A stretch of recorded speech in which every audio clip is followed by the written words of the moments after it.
प्रणाम। मैं आप सभी का एक बार फिर स्वागत करता हूं हमारे YouTube चैनल भक्ति राष्ट्र पे। आज हम आपके लिए लेकर आए हैं हमारी प्रेरक कथाएं सीरीज में कुछ नए अध्याय। आशा करते हैं आप सभी को ये अध्याय पसंद आएंगे, आप इस सब से कुछ सीखेंगे।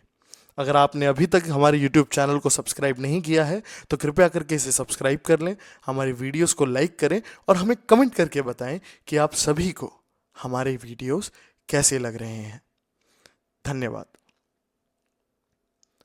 पहला अध्याय, भगवान बुद्ध, जागृति का मार्ग।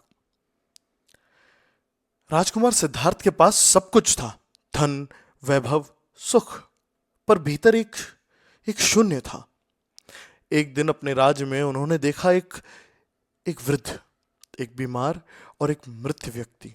उनके भीतर प्रश्न उठा, अगर जीवन का अंत दुख में है तो इसका अर्थ क्या है? उन्होंने राजमहल, परिवार, सुख, सुविधा सब छोड़ दिया। वर्षों तक जंगलों में ध्यान किया, तपस्या की। आखिरकार आखिरकार एक वृक्ष के नीचे उन्हें ज्ञान की प्राप्ति हुई। वह बुद्ध बन गए, अर्थात जागृत व्यक्ति। उन्होंने सीखा, दुख इसलिए है क्योंकि हम आसक्ति से बंधे हैं। जब हम स्वीकार करना सीख जाते हैं तब जीवन मुक्त हो जाता है। उनका संदेश सरल था, करुणा, संयम और मध्यम मार्ग। बाहरी शांति पाने से पहले भीतर की शांति पाना आवश्यक है। जागृति का अर्थ है स्वयं को समझना, और ये थी इस कहानी की सीख। अब बढ़ते हैं दूसरे अध्याय की ओर, एक टांग वाला पक्षी और उड़ने की जिद। घने जंगल में एक छोटा पक्षी रहता था। एक दिन तूफान आया और उसकी एक टांग टूट गई। अब वो उड़ नहीं पाता था।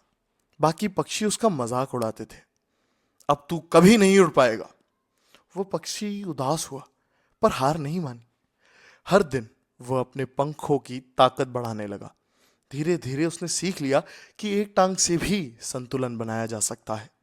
एक दिन जब जंगल में आग लग गई तो वही पक्षी सबसे पहले उड़ा और अपनी चोंच से पानी लाकर आग बुझाने लगा। सभी पक्षी हैरान थे। वो पक्षी बोला, उड़ने के लिए पंख नहीं, हिम्मत चाहिए। इससे हमें यह सीख मिलती है कि कमजोरी शारीरिक नहीं, मन की होती है। अगर संकल्प है तो एक टांग वाला पक्षी भी आसमान छू सकता है।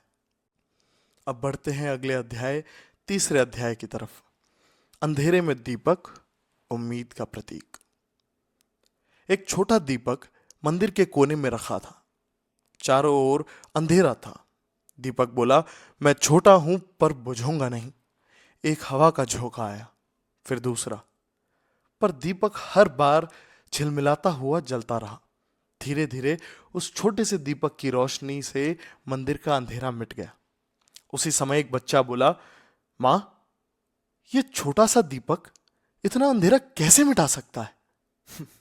मां ने मुस्कुराते हुए कहा, क्योंकि ये जलने से नहीं डरता बेटा। इससे हमें यह सीख मिलती है कि अंधेरा कितना भी गहरा क्यों ना हो, एक छोटा दीपक भी उसे हराने की क्षमता रखता है। बस जलते रहो, रोशनी फैलाते रहो। चलिए अब आगे बढ़ते हैं अपने अगले अध्याय की तरफ, असफल विद्यार्थी, हार के बाद जीत। राहुल नाम का एक विद्यार्थी था। वह मेहनत तो करता पर हर बार परीक्षा में असफल हो जाता। लोग कहते, तुमसे नहीं होगा, तुम्हारा दिमाग कमजोर है। वह रोता पर फिर अगले दिन वही किताब उठाकर पढ़ने बैठ जाता। वो सोचता, अगर मैं हार मान लूं तो सच में असफल बन जाऊंगा। तीसरी बार उसने पहले से दुगनी मेहनत की। वह हर दिन अपने कमरे की दीवार पर एक पंक्ति लिखता, हार नहीं मानूंगा, हार नहीं मानूंगा। जब परिणाम आया तो वही राहुल स्कूल में प्रथम आया। सभी दंग रह गए। वो मुस्कुरा कर बोला, मैं असफल नहीं था, बस मेरी सफलता की तैयारी हो रही थी। इससे हमें यह सीख मिलती है कि हारने वाला नहीं, हार मानने वाला असफल होता है। सफलता तब आती है जब धैर्य आखिरी सांस तक जिंदा रहे। अगले अध्याय का नाम है बूढ़ा माली और कर्म का फल। एक राजा ने सुंदर सा बागीचा बनवाया। वहां एक बूढ़ा माली रोज मेहनत से एक पौधा लगाता। एक दिन राजा ने पूछा, तुम्हें पता है तुम्हारी उम्र ज्यादा है, इन पौधों का फल तुम्हें नहीं मिलेगा, फिर भी क्यों मेहनत करते हो? माली ने मुस्कुरा कर बोला, महाराज, मैं उन पेड़ों की छांव में बैठता हूं जिन्हें मेरे पूर्वजों ने लगाया था। अब मेरी बारी है कुछ देने की। राजा भावुक हो गया और माली को पुरस्कार दिया। इससे हमें यह सीख मिलती है कि कर्म का फल चाहे हमें मिले या ना मिले, पर कर्म ही संसार को जीवित रखता है। देने वाला हमेशा समृद्ध रहता है। अब प्रस्थान करते हैं अगले अध्याय की ओर। भिखारी और राजा, असली संपत्ति। एक दिन एक भिखारी ने राजा से कहा, महाराज, मुझे सोने के सिक्के दे दो। तो राजा ने कहा, तू मांगता क्यों है, काम क्यों नहीं करता? तो भिखारी ने कहा कि मुझे काम नहीं मिलता। राजा ने कहा, अच्छा ठीक है, तू मेरे बागीचे में काम कर और शाम को तुझे सोने के सिक्के मिल जाएंगे। उस भिखारी ने भी दिन भर काम किया और ईमानदारी से बगीचा साफ किया। शाम को राजा ने जब बगीचा साफ देखा, उसने भिखारी को सोने के सिक्के दिए और भिखारी ने उन सोने के सिक्कों को देखकर राजा से कहा, आज जितना भी कमाया है उतने धन से मैं शहर का सबसे अमीर बन गया हूं। इससे हमें यह सीख मिलती है कि भीख से नहीं, श्रम और आत्मसम्मान से मिली संपत्ति ही संपत्ति होती है। असली दौलत मेहनत की होती है। अब बढ़ते हैं अपने अगले अध्याय की ओर। डॉक्टर की बेटी और सेवा का संस्कार। एक प्रसिद्ध डॉक्टर की छोटी बेटी थी। वह रोज अस्पताल जाती और अपने पिता को मरीजों का इलाज करता देखती। एक दिन उसने पूछा, पापा, आप इतने थके रहते हैं, फिर भी लोगों की मदद क्यों करते हैं? डॉक्टर ने कहा, क्योंकि जब कोई मुस्कुराकर धन्यवाद कहता है तो सारी थकान मिट जाती है। कई साल बाद वही बेटी खुद डॉक्टर बनी। वह गरीबों का मुफ्त इलाज करने लगी। लोगों ने पूछा, आप भला गरीबों का मुफ्त इलाज क्यों करती हैं? तो डॉक्टर की छोटी बेटी बोली, मेरे पिता ने मुझे दौलत नहीं, सेवा करने का संस्कार दिया है। इससे हमें यह सीख मिलती है कि सबसे बड़ा धर्म है सेवा धर्म। जब हम किसी के दर्द को कम करते हैं तो ईश्वर मुस्कुराता है। अब आइए ले चलता हूं आप सभी को अपने अगले अध्याय की ओर। मां का पत्र, एक अंतिम शिक्षा। एक युवक शहर में नौकरी करने गया।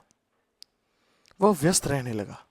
मां को चिट्ठियां लिखना धीरे धीरे धीरे बंद कर दिया। मां रोज डाकिया से पूछती, अरे कोई पत्र आया क्या? पर जवाब हमेशा वही ना होता था। एक दिन उसे मां का पत्र मिला और उस पत्र में लिखा था, बेटा मैं ठीक हूं, बस तेरी याद में भगवान से यही प्रार्थना करती हूं कि तू खुश रहे, क्योंकि तेरी खुशी ही मेरा साहस है। वह पत्र पढ़ते ही घर लौटा और घर लौटा तो मां अब इस दुनिया में नहीं थी, पर वो पत्र उसकी जिंदगी का सबसे बड़ा सीख बन गया। सीख यह थी कि मां का प्रेम शब्दों में नहीं, आशीर्वाद में बसता है। समय रहते ही प्रेम जताना ही सच्ची भक्ति है। अब बढ़ते हैं इस वीडियो के आखिरी अध्याय पर। सैनिक का प्रण और वतन से बड़ा कुछ नहीं। सीमा पर खड़ा एक जवान था, विक्रम सिंह नाम का। सर्द हवाएं चल रही थी, तापमान 0 के नीचे था, लेकिन उसके चेहरे पर एक मध्यम सी मुस्कान थी। उसके साथी ने पूछा, इतनी ठंड में भी मुस्कुरात कैसे रहे हो? विक्रम बोला, जब माँ की गोद ठंडी हो गई है तो वतन की सरहद कैसे छोड़ दूं? फिर अचानक एक रात दुश्मन ने हमला बोल दिया। विक्रम ने अपने प्राणों की आहुति दी, पर तिरंगा झुकने नहीं दिया। सुबह जब सूरज उगा, उसके वर्दी पर खून था, पर उसके होठों पर वही हंसी थी। इससे हमें यह सीख मिलती है कि देशभक्ति सिर्फ शब्द नहीं, बलिदान है। जो अपने स्वार्थ से ऊपर उठे वही सच्चा सैनिक है, वही सच्चा देशभक्त है। धन्यवाद। इसी के साथ इस वीडियो को अंत करता हूँ।